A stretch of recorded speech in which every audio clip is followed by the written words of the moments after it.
welcome. Thank you for coming. Very excited here today with Christian. Christian has some words to say, so Christian, I'll let you open. Thank you, Flavio. It's a pleasure to kick off basically our EPH Academy.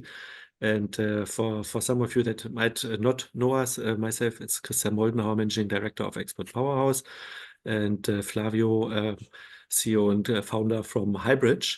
We're joining forces and bringing today the first session of the EPH Academy live, which is about top-down communication. I think it's a topic very relevant for all consultants and industry professionals out there. And of course, there is a bigger program planned where Flavio also will elaborate a bit on it. But it's really my pleasure to welcome you here and seeing also that great of an attendance today. Thank you so much, Christian. So I'll take over from here. Very excited with this first session for EPH Academy and Highbridge together. So we want to bring you some amazing upskilling opportunities. And thank you, Christian, for the organization.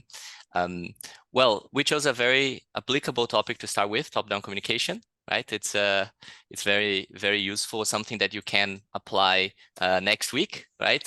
Because top-down communication is like a good haircut. Like everyone notices when it's bad and just assumes it's natural when it's good. So let's walk around with a good haircut and yeah, and build our professional reputations together.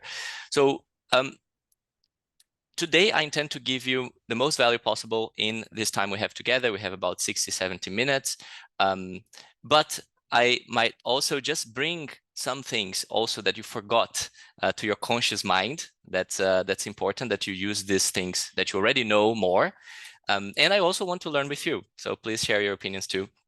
I appreciate that. Just to warm up a little bit and see if everybody sees the chat, because we usually have an interactive session where I ask questions you can share in the chat. Can you share with me where are you speaking from today? Where are you connecting from in the chat? I like to test that. If you're using certain versions of Zoom, so like web version, maybe it's a bit more limited, but very good. Thank you. London, Stuttgart, Malaysia, Mumbai, of course, Berlin, hello. Winnipeg, Canada, very good, good morning. With Switzerland, Scotland, Düsseldorf, Helsinki, Brussels, Köln, Westminster, London, Brazil, hi Brazil, London, Germany, Düsseldorf, Brazil, Düsseldorf, Cambodia, very good. Very, very international, Sweden, Gdansk, Munich, Hamburg. Excellent. So thank you very much for coming. Let me introduce myself first of all. My name is Flavio, like Christian said, and I'm from Brazil. I have a background in business and management, and I worked at Arthur D. Little, McKinsey, and SumUp across 4 different countries. And I've been in Berlin for 5 years now. And I started Highbridge Academy, right? So this is because I wanted to offer high quality content that brings real dense value to people. And we are bringing consulting skills, right, to people in consulting and outside consulting as well. Just in a minute, in a nutshell, what is Highbridge? So you know who is speaking to you today. Well, our purpose is to train high performers to be even more impactful in their careers. Started in 2019 by me, and we became the global leading consulting bootcamp, and now a corporate training innovator as well. We have produced over 300 hours of workshop content like this hour today, and we have 800 alumni globally, 50 faculty members from McKinsey, Bain, BCG with backgrounds there. And I'm very proud that we have a great score on Trustpilot. And our focus here is problem solving, logical storytelling, slides, and communication like today, right? And the difference that we bring to the table is that we are really focused on teaching with practice, connecting the things to the job, and using blended learning. This is a snapshot of our faculty, right? This is just a part of it. We always, every week we onboard a new one. So it's hard to keep up with the map. And that's our global coverage. All right, so let's start top-down communication. And first of all, feel free to use the chat to ask questions anytime during the presentation. Also, if you want to speak up, you can raise your hand. You'll find a hand icon on Zoom, and I will, when it's possible, call your name so that you can intervene. But also feel free to use the chat to share comments, opinions, and disagree as well, because we are here to learn. So to warm up, I want some keywords in the chat if you can. What defines exceptional writing for you? And if you want to speak up, also feel free to raise your hands. Yeah, Hello. Amar, is that you? Yeah.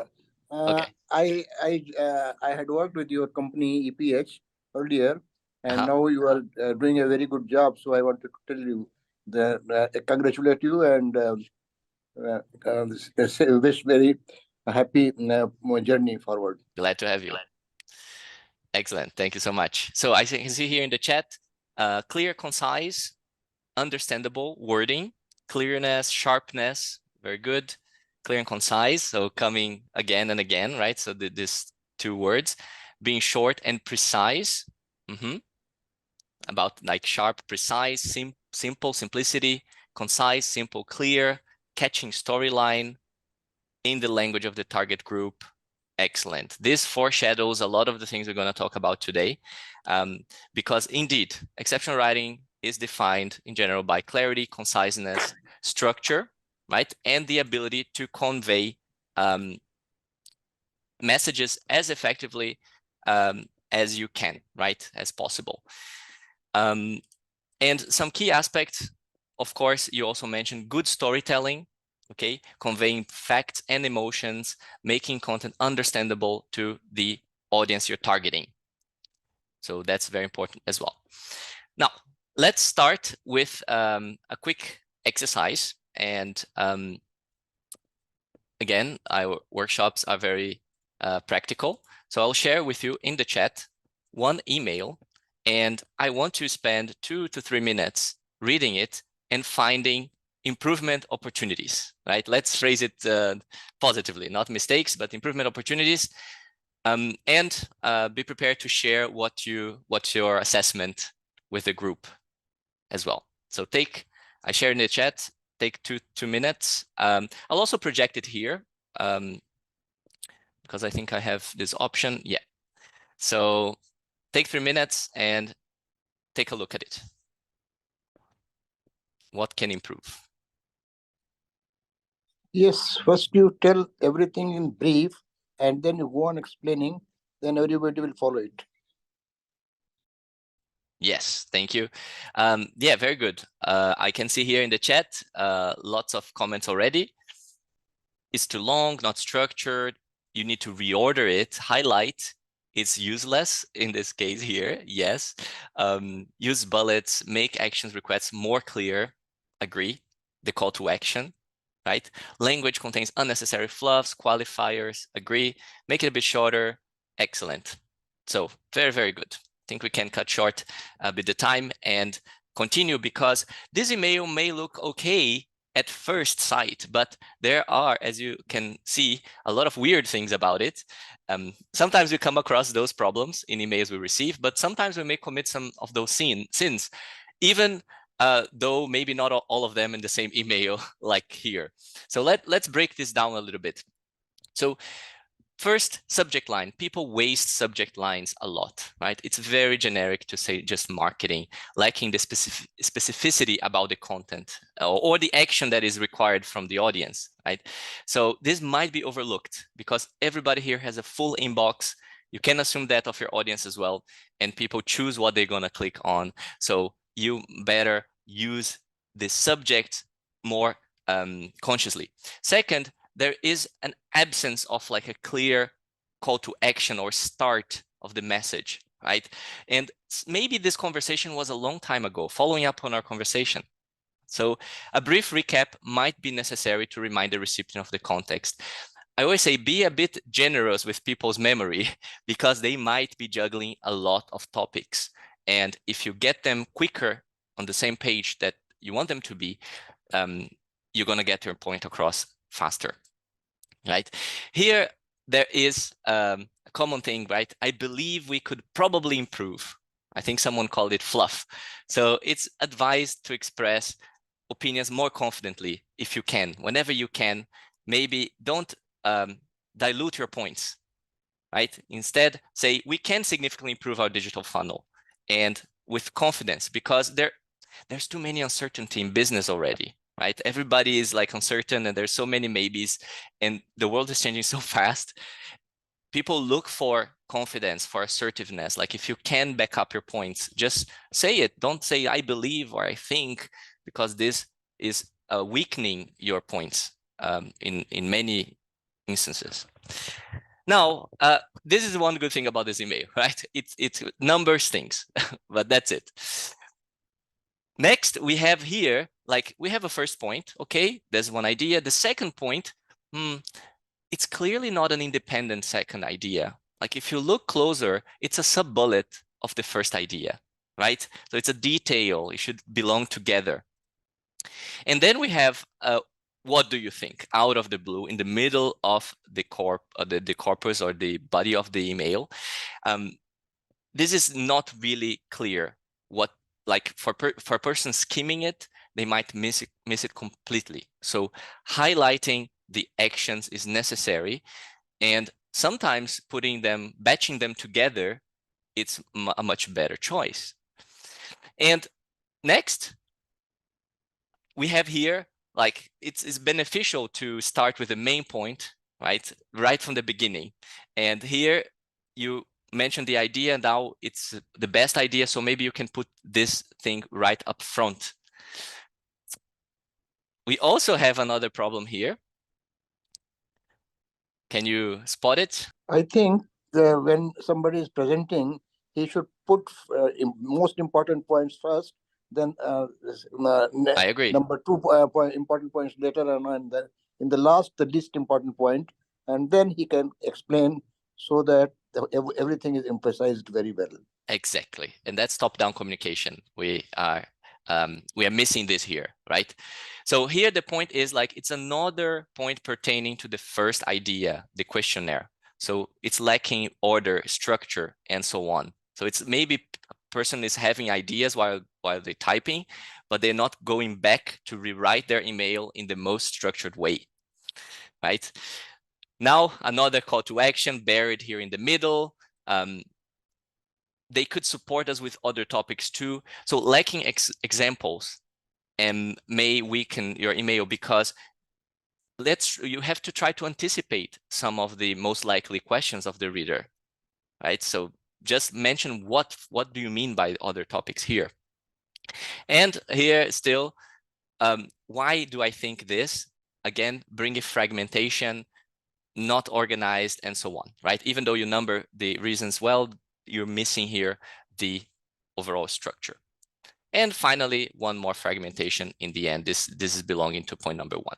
So that's why you all identified and felt that this is a very, very weak email, right? I saw from the comments.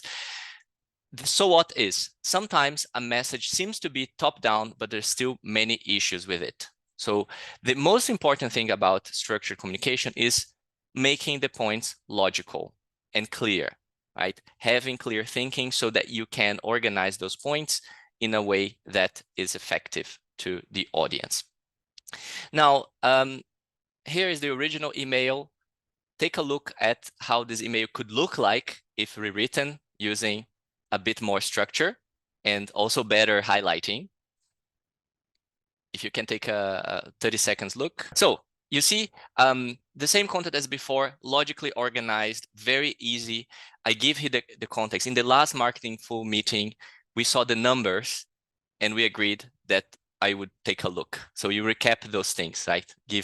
Put the person on the same page, and then give a top-down, let's say, what are they supposed to see in this email next, right? A diagnosis, conclusion of the diagnosis, and ideas 1 and 2, everything organized logically and structured, and the requests at the end. Okay, now a lot of people, they might think like, oh, now we can use ChatGPT to help us with that. Well, it depends, right? At least I'm talking about GPT-4, with the one that is available for us now and the models that are now. I tried to give it the previous email and ask it to organize logically. And the result is not very good, right? It also did not understand that, well, we had 2 ideas instead of 3. And it kind of still like went for the same back and forth and zigzag that the first email had, right? So it writes more eloquently, but it didn't solve the structural problems. So the right way, in this case, in my opinion, to use ChatGPT is to actually structure it yourself, at least a basic structure, and then give it the chance to correct, make it more readable, so that it can do a good job, right? So here you can see a good usage of ChatGPT after structuring the message. The initial prompt was, please structure this email and make it clearer for the reader or like more readable. And then I gave the email, and here I asked it to just please correct, make more readable for the reader. Okay. Yes, so there's a lot you can do with prompting. You can improve the prompting a lot, but I believe we still, as humans and as thinkers, we still needed to structure the thoughts the best way possible. Unfortunately, we cannot delegate 100% to AI yet. So to summarize, what did we learn with this first quick exercise? Give a brief context first to accelerate the understanding of the email. Remember, everybody is skimming things. They're not stopping to read your super important email with all attention. Get to the point quickly, also using the subject line for that. Very important, I emphasize this a lot, group your points logically and don't go back and forth, right? Try to be as linear as you can. Make it visually easy to find the requests for the reader. And finally, you also mentioned conciseness a lot. De-word aggressively, and be assertive, but polite, right? We have to find the balance between those two things. Now, let's structure a little bit our talk today on 3 topics about exceptional writing. Structuring it, using one sentence, one idea, and being concise. First of all, definitions. We like a lot to define well the words because people might be interpreting different things from what we mean by top-down communication, right? So let me explain in a way here. Structured communication comes in 2 primary flavors, top-down or bottom-up, and each has its own purposes and to convey information. Top-down communication for us here today does not mean the C-level, the CEO, talking to the rest of the organization, right? So a top-down order or request. It's about the pyramid principle, starting with the key message, what really matters, what we say the so what for your message, and then talking about the details if necessary.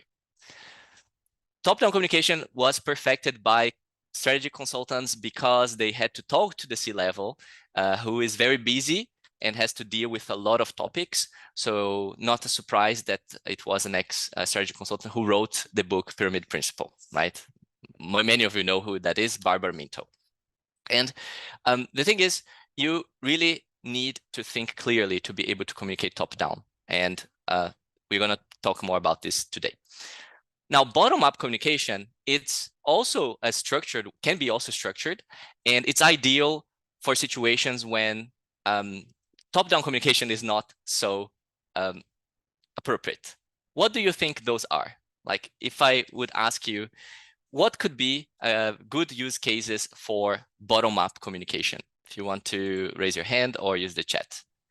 Bottom-up communication could be, and all the people should be encouraged to ask their queries and all that, and clarify their doubts. And if their doubts are clarified, they will definitely be encouraged and do the job. Not exactly. I disagree. I don't think it's about clarification because you can have clarification both in top-down and bottom-up. Let's see here in the comments. Sensitive topics. Dealing with an emergency. Well, it depends, right? So because you can say that emergencies are very good fit for top-down communication because then you get the message across faster. For instance, the house is on fire, instead of saying like, I was cooking and then I made a mistake and now the house is on fire. So I think there's some urgency. Sharing bad news. Personal concerns. It depends. Very well. Okay, so I agree with you. There are some other use cases as well, right? So bad news for sure. If your conclusion is bad news for the listener, you can try to lead them more gently to the conclusion, right? You can try to prepare them to avoid shocking them with the bad news up front or in a top-down manner. And this is valid for personal news, but also business news, right? Sometimes you want to lead the person more gently to the conclusion. The other use case, which is probably the most common one in business, is to convince skeptical audiences, right? And here we talk about hostile audiences. It's not that they are evil or angry. Hostile means someone who has a point of view that is very different from what you're trying to persuade them of, right? It's very important that you choose the right method of communication, because top-down might make them shut down for what you have to say. So you might want to start with the bottom up, with the arguments, with the process, with the lead them to the conclusion more gently as well, right? So that's a very common use case. And finally, to create anticipation and evoke emotions. Not really common in business settings, maybe marketing, yes, but when you're talking about a story or you're talking to your friends and you want to engage them, make them pay attention, you probably don't start with the end of the story, right? So movies and books, they never will be top down, right? So you don't start with like, and then Voldemort gets destroyed or killed by Harry Potter. Let me tell you how this happened. So this is not the way it works. So sometimes you need bottom-up communication, but it's important that you know why you're using it, because the default in business should be top-down in most cases, okay? As I said, yeah, great. I was gonna say about questions and I received one from Anya, thank you. When I have to make someone redundant, is it bad news, but also bottom up? Okay, good question. I sometimes have to do it myself as well. And I usually try to not surprise people, right, completely with like calling them for a meeting and then giving them a top down, like I have to let you go. I try to prepare them for the call. I kind of give a hint of what the call is about in the message. And then during the call, I try to be more bottom up personally, right, before the conclusion. I try to show them what is my reasons behind before making the decision. Okay, but maybe someone wants to share a different approach that you have used in the past as well. Okay, it's never a pleasant conversation, but it always comes up, right? So I can tell you one coming from recruiting a lot. There you have tons of candidates in consultancies that get rejected. So the majority gets rejected. Actually, it's a lot more frequent that people get rejected, and some people also make it in the offering. For the rejections, what we always did was to say, look, this time it didn't work for you. And then we're giving the reasons because they were really craving for a decision, basically. They wanted to know it. Yeah. But for the guys that actually made it, you did not do it top down, but bottom up to really basically make them even more excited. Did I make it? Did I not make it? Is he now saying, it was a really good case, but there were also some troubles, but this exercise you did really well, and finally you come up with the offer, so they're really, really excited. Nice, very nice. Yeah, good example, Christian, of deliberate use of top down versus bottom up, right? So we're not saying that one is good and one is bad, but we are saying like know that you're using it and know deliberately, right? What's the reason why you're using it? Very good example. Thank you for sharing. Now, a question. I want to tell that supposing somebody is very weak on the bottom down, then he should be encouraged to come up, and so that he also becomes the best. So that is, I think, the best idea of the top to bottom communication. Yeah, good. So let's continue. Now, in many instances, including my personal experience as an instructor, right?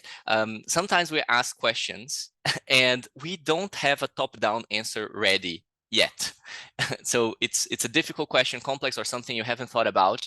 And it's hard for you to be top-down and to start with the so what or conclusion if you haven't done it in your head first.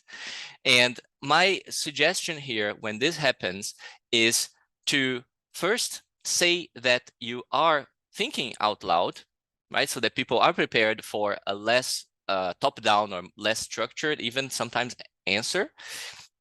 Second, when you finish your reasoning, because if you're trying to elaborate and at the same time you're thinking, one favor you can do for the audience is to finish and then recap the essence of what you said in a top-down manner, right? In a synthetic manner, and just package what the listener should take home from what you thought about, right?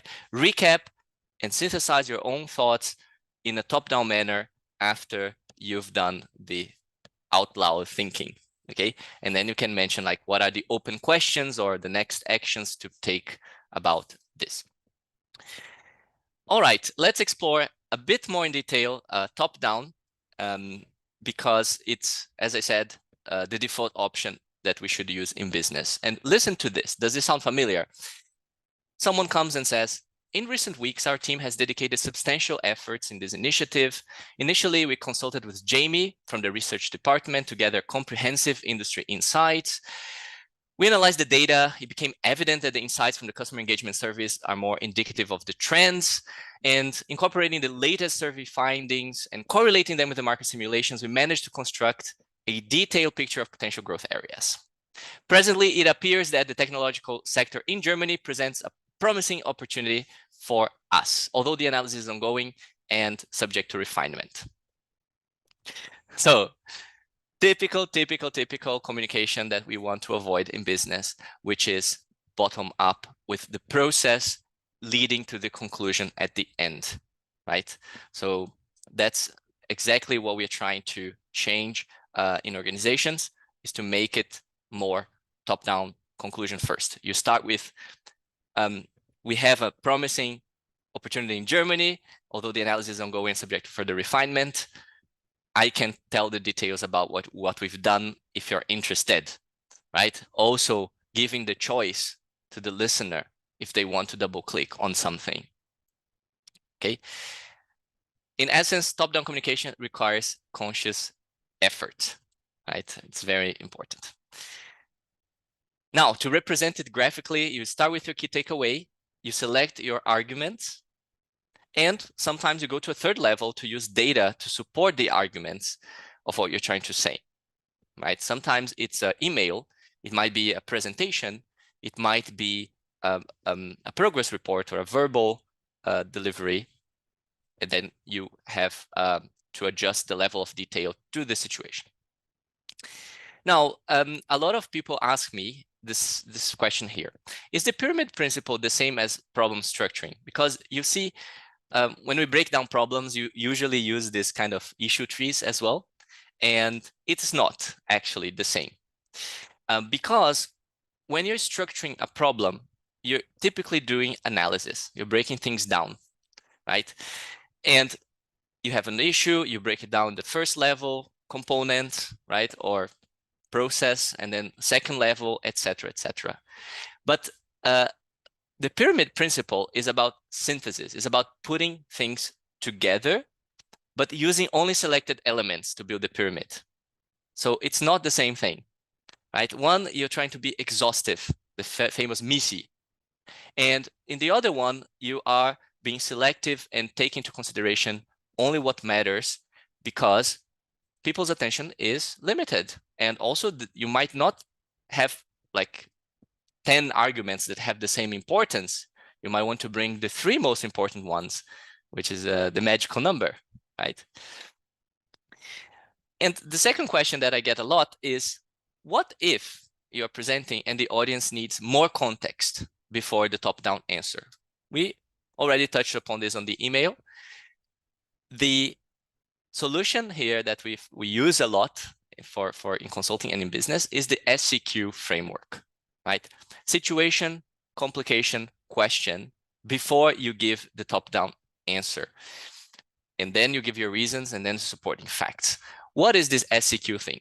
Well, the situation starts with a typical recognized stable situation, something that people accept. What is the what, where, when of a situation? Like our business is going to enter this new market by Q2, and the whole organization is geared towards that.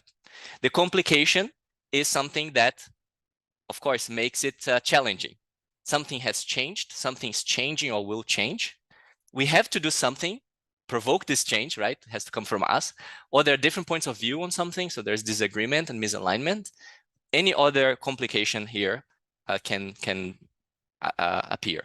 And then the question is, what do we do normally, right? Or how do we address that? So in this case of this market entry example, well, maybe the sales department said we're not ready for Q2. We have to postpone to Q3, and the rest of the organization was ready for Q2. What should we do, right? So that's an example. I want to make a distinction between being top-down, using the SCQ, and being bottom-up, so that it's clear to everybody as well here. So being top-down is conclusion first, premises next, right? Or process, the process or the details. So we must fix the client's financial model ourselves. If you come with this news, people will understand very quickly, and then you can say why, because the model is broken, the client cannot fix it, we have no other feasible solution. Now, the SCQ is to avoid that you confuse your audience for being too upfront, because the context might not be so fresh in your audience's mind as it is in yours. So sometimes you just spoke about this topic yesterday or earlier this morning, so it's fine. But sometimes it's been few days or weeks or months, and you don't want to, instead of creating clarity, create confusion in people. So that's when you have to use the SCQ. So remember, we need the output of the client's financial data model for our market analysis. Time is short, this complication. So we must fix the client's financial model ourselves and the reasons behind, like beneath it. Okay, so it's a bit of context. It's not being bottom up. A lot of our students mix up like, you're being bottom up. No, you are putting people on the same page efficiently, right? Being bottom up would be like, hey, I have to tell you something. The model is broken. The client cannot fix it. There are no feasible ways, blah, blah, blah, blah, blah, blah. And then the so what, right? We have to fix it, right? Usually missing the context, and here it's unnecessary to go into the details too early.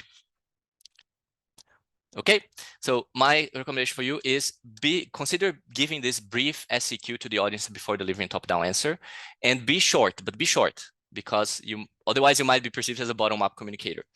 The more you can do this, the faster you get your points across, right? If you're talking on the phone, on a call, if you're writing an email, if you are meeting someone in the corridor to update them, or presenting to a client, and so on, using the SCQ succinctly and then the top-down answer is usually a very good choice. All right, so any questions? I see the question about the slides, but the recording will be available. Yes. There was one, Flavio, also from JMS. Have you heard about 5-sentence email? No, I haven't, but I can imagine it's kind of like to limit your email to 5 sentences. Is that it? Maybe you can share with us what it is, or a link or something that we can learn. It would be great. One thing I definitely recommend about keeping emails short, like everybody likes short emails, to receive at least, is to always separate the topics, right? Never bring in, never think like, oh, let me send you one email because it's easier to understand or easier to manage, let's say. It's not easier to understand. It's better to send separate emails for completely different topics, so that because the threads will develop in different directions. And if you have to answer point number 1, point number 2, and then point number 1, point number 2, it gets confusing and people tend to lose the thread, right? So use email as if we use Slack or any thread-based communication tools by having one topic for each email in the subject. It's easy to manage, and you can tell people like, I'm going to send you a separate email about this, and then send another one. Now, let's take a look at a quick good email, again, just to cement and finalize this topic. So here is a chatbot initiative email. So good subject line, approval required. So sharing the context, including the call to action to incentivize a faster response, like we spoke. And here I usually say, if you have a deadline that is shorter than 48 or even 72 hours, add it to the subject line, because people will appreciate that. If they have a lot of things to click on and choose from their inbox, they will tend to click on the ones that have a deadline in hours or days more than. Don't depend on them opening the email to find out that this email has to be answered in 48 hours, right? Second, here sharing the SEQ, right? As you requested, I'm writing to elaborate, and a highlight always helps read faster with a top-down approach. And then the reasons. Here, I really like something that ChatGPT uses a lot, which is this first word, like I call it headlining. So try to use 1 or 2 words in every bullet you write in the beginning of it, because the reader is gonna get it much faster. Financials, then I almost like it's prompting engineering for humans. I gear my brain towards thinking about financials when I'm reading that. So in the end of the day, we're also working a little bit like ChatGPT. So if you prompt people the best way, you get a better, faster response. And then we have here, important point, right? Counter premises. Being top down includes being succinct, but you should not avoid or giving risks or sharing the risks or the problems or the counter premises with your reader, because that's intellectually honest, right? So it's not because with this excuse of being succinct, I didn't mention that something really bad could happen, and indeed happened. So always try to be, as much as possible, clear about the risks, about the counter premises, or maybe evidence that is contrary to what you're saying. It earns you brownie points for sure for being intellectually honest. And finally, here is like more relationship building and so on. You can use that with colleagues and clients. So to summarize, structured communication, consider starting with a succinct SEQ. Know the reader, of course, like the audience and so on. Choose the top-down and bottom-up approach according to what you want to achieve, right? If they are very skeptical, maybe consider bottom-up, and maybe consider not even writing an email.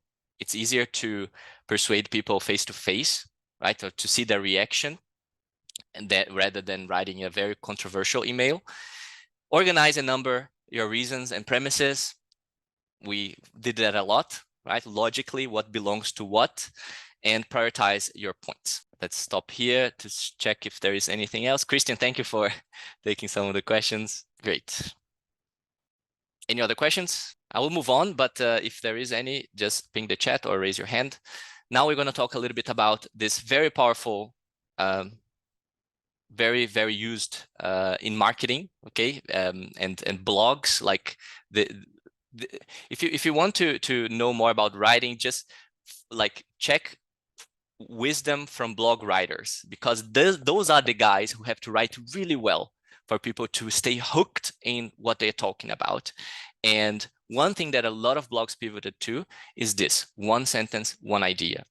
So you can use that in your corporate communications as well.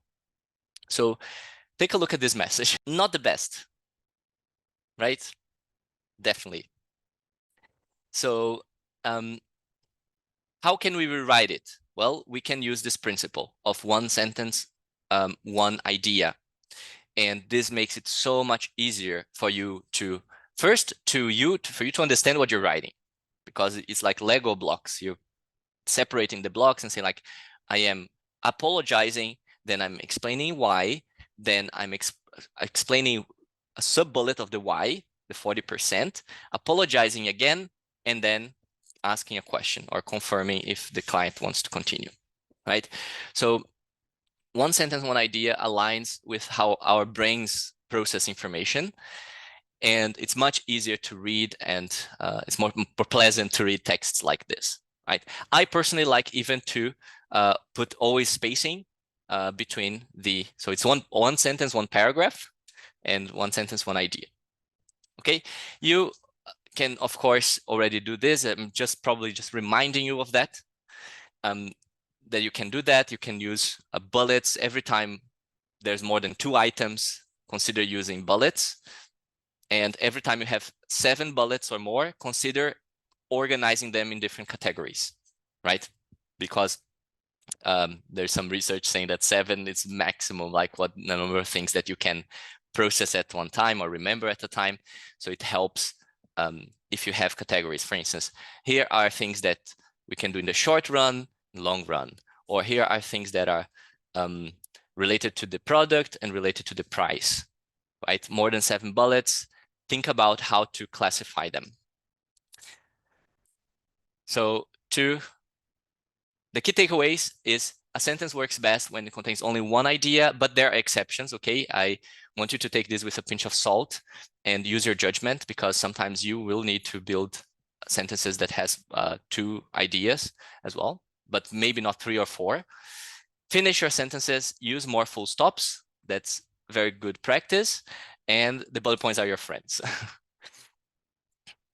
I have a question here from Lazar. Regarding cold emails, would you focus only on top-down communication, or would you incorporate some bottom-up parts as well? I would start cold emails always with the problem, being very, very, very customer-centric, trying to show that you understand their problem, or you remind them of a problem first. So in essence, you're not coming with the solution first, right? The answer first, but you are being top-down because you are mentioning what matters to them the most, right? Then you come up with what you do and be very brief, because cold emails, I think 50 words is the ideal length of a cold email. I saw this one day. I don't know the source anymore, but like the maximum response rate. So it's very, very short. In 50 words, you cannot say a lot at all. And all you want is to get a reaction, a reply, or something that you can continue the conversation. Okay, but let's continue for the third and last part, concise, right? Being concise is key. And I want to invite you to participate again and rewrite the message that I will show you in the most concise way you can. Let's see who can do it in fewer words. Take a look, and you can type in the chat what would be your version of this message as concise as possible. You have always to be careful, right? So depending on what you're doing, compressing too much will lose definition, right? This is just like an image, and then you will lose the important instructions or meanings that you have to convey. So it's a fine balance between cutting the unnecessary but also leaving the necessary parts. I think Einstein said something like this one day, like you have to simplify as much as possible, but it shouldn't be simpler than it. I don't remember exactly the words, but that's it. There is a limit. So here, this would be an example. So thank you, Florencio and Abhishek, for sharing as well. Please submit your copy, a copy of your exempt sales tax document along with the completed and signed application to our credit department. So what should you send? 1 and 2, to whom? With this accurate information, we can resume with the project, right? This is a condition. So I think you can go shorter than that, as you showed, but it's important to keep the meaning there. So every time you write something important, because we also are limited on time, spend some time reviewing afterwards and shortening it. And there's a Blaise Pascal phrase, I have made this letter longer than usual because I have not had the time to make it shorter, right? Probably you already heard this. It's one of those sentences that have a lot of different people said it. So it's originally coming from Johann Wolfgang von Goethe from Germany. Okay. So that's the first one who had this idea. Good, because I heard even who else said that? Writer in the U.S. I forgot his name, but anyway, good. So it's from Goethe. Mark Twain, yes. Some people say, oh, it was Mark Twain, but nobody really has absolute clarity on those things. So key takeaways. Evaluate what the reader actually needs to know, eliminate the filler words, right? De-word aggressively, and do not be afraid of being too direct, usually, okay? Because what happens is people can send very convoluted messages sometimes, like this one here, that is unnecessary, right? So dear Mallory, happy Monday. I hope you're not bothering me with my message, but I'll not take too much of your time. So you're already taking more time because you said that. As you know, you're vital for the project, extremely helpful. So you're saying, thank you so much. Okay, without your help, we could not achieve as much. So you're saying the same thing over and over again in 3 lines, right? I was wondering if you had the chance to extract the data. Let me know if you have any questions, blah, blah, blah, blah, right? So overly convoluted even. You can be friendly and direct, right? Again, it depends on your culture, the company culture, etc. But here you can still start cheerful, happy Monday, but just checking in to see if you had the chance to extract the data. Let me know if I can help with anything, and thanks for the support so far, right? And people will feel appreciated, but you also do like work faster, and they will read faster as well. Okay, normally people err on the side of being too polite and too write too much, and this is not really necessary if you have a good relationship with the person. And I mean, if it's the first time you're writing, maybe you want to be a bit establish a bit more agreeableness to work with that person, but not necessarily with everybody all the time, because you will spend probably double the time writing your emails. Now, we finished the 3 topics. Now I still have time, so I prepared a few things on logical and clear thinking as well. And I wanted to share with you because it can help you build better arguments, right, when you are writing or speaking. So we already know the pyramid principle, conclusion first, and it's important that we name things properly, right? So we call an argument the whole thing. That's the original name from the logical school, like the school of logic. And the support points, we call them premises or reasons, or even assumptions sometimes. But we know that over time, with the development of language, we started using argument also for premises. So I have 3 arguments to support this point, but actually you're making 1 argument with 3 support points or reasons. It doesn't really matter, right? I just like to make it clear, because since we are talking to people normally about these arguments and so on, it's important that we have a clarity to talk about it here. Now, there are hidden and stated premises, and we all know the danger with hidden premises, or implicit premises. We're going to talk a little bit about that if we have time. But first, I want you to take a look at this and think about what is the difference between the 2 arguments that you see here on the left and on the right side. And tell me in the chat what you feel is the difference. Feel free to raise a hypothesis of what you think. It doesn't really, there's no reason to hold it back. It's absolutely safe environment here. Specificity, okay. Lack of substance on the left. The first one's more direct, but I still like the second one. The left explain why we need focus, the right explain why we need to reduce the COGS, right? Okay, or packaging costs, sorry. Internal versus external focus version, circular logic, prefer the second. Very, very interesting to see everybody's thoughts here. Well, there is a very important difference between left and right, and it comes down to something that we typically call deductive and inductive, but it doesn't really help, to be honest. Most people do not intuitively use deductive and inductive, and they cannot really identify. But my purpose with this is actually to bring this a more approachable manner, and because it's useful to use it to know what each one is. So on the left, we are having interdependent premises. So the things that are here, they must be true in order for the conclusion to hold.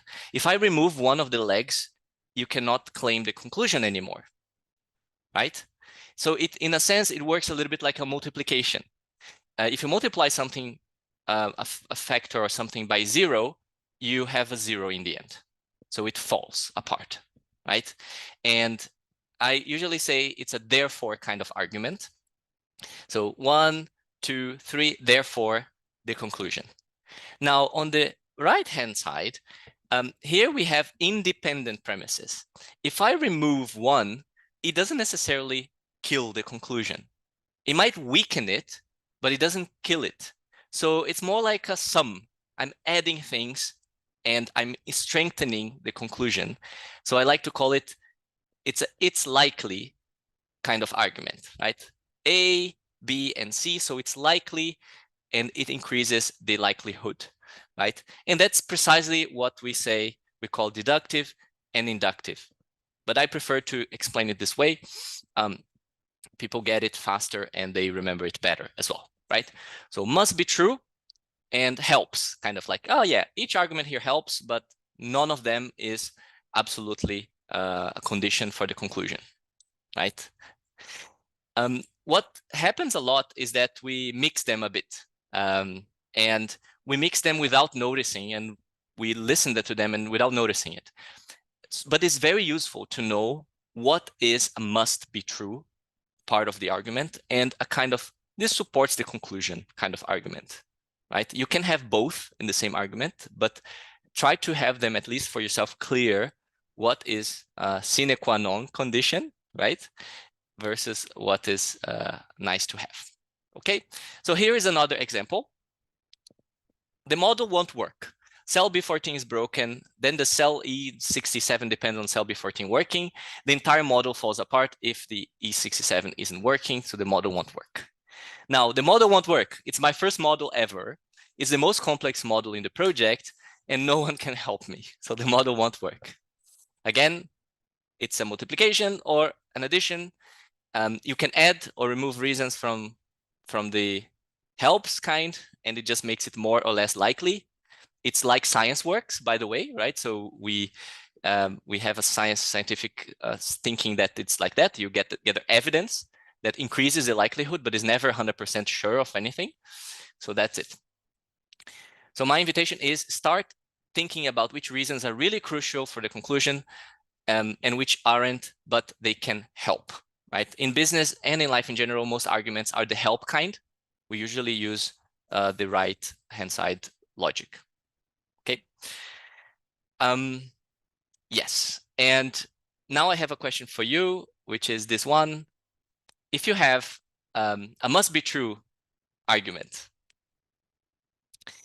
which one is stronger? The left or the right-hand side one?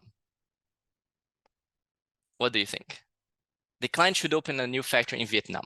And I'm assuming here that there are no hidden premises, right? Imagine that they are all like, these are the premises for the conclusion. They are honest. So you're saying the right one is stronger? Some people are saying the left one is stronger. Why is the left one stronger for people who said left? More concise? Yes. What else? More direct? Because it's binary? Well, we just saw that if we multiply something by 0 in this chain, everything falls apart. So where do you have more, let's say, surface risk that something is not true? It's of course here on the right side. So on the left side, you have less conditions that have to be met for the conclusion to stand. So again, assuming there is no implicit hidden assumptions, that's all you need to actually conclude that. So the stronger one is the left-hand side, right? The less arguments you have in a chain of must be true, the stronger your conclusion is. Is it clear? You have less room for mistakes or for like someone to challenge an assumption. or something to go wrong. Imagine, for me to be president of my country, of Brazil, I need to start a career in politics. I need to start a followership in Instagram. I need to position myself to join a party. I need to do this. It's going to be a very long series of ifs, right? And if any of those things go wrong, maybe my chances are dead, right? But if it's just like, oh, I need to know the right people and I need to talk to them, and then I get to the chance of being the president. So that's the different kind of logic. Now, in the case of the other type of argument, which one do you think is stronger, the right one or the left? Now it's the helps kind, addition. The right. Yes, I agree. Why? Because they are adding up to the conclusion. So the more reason, the more evidence you have. So company A did it and it worked. Company B worked. Company C worked. That's what consultants do a lot, right? They bring case studies, they bring interviews, they bring customers and so on to say like, yes. So it's a very likely thing to work, right? However, careful, because we have to strike a balance between exhaustiveness and conciseness. Remember that slide between the structure and the top-down communication. You don't want to bring everything to the table, because if you bring too many arguments, first, they will have decreasing strength, right? Because there's this example in Japan and there's this company that not very applicable, but so it dilutes your communication and you want to avoid it. So find a balance between supporting your argument with premises, but at the same time using the strongest ones, normally 3, 4, the strongest ones you have. Okay, and save that many other smaller ones for later if needed. All right, so here is, although the helps kind of premises theoretically adds to your conclusion, your argument will be perceived as stronger and clearer if you stick to 3 to 4 points. So prioritize your strongest points and cut out the rest.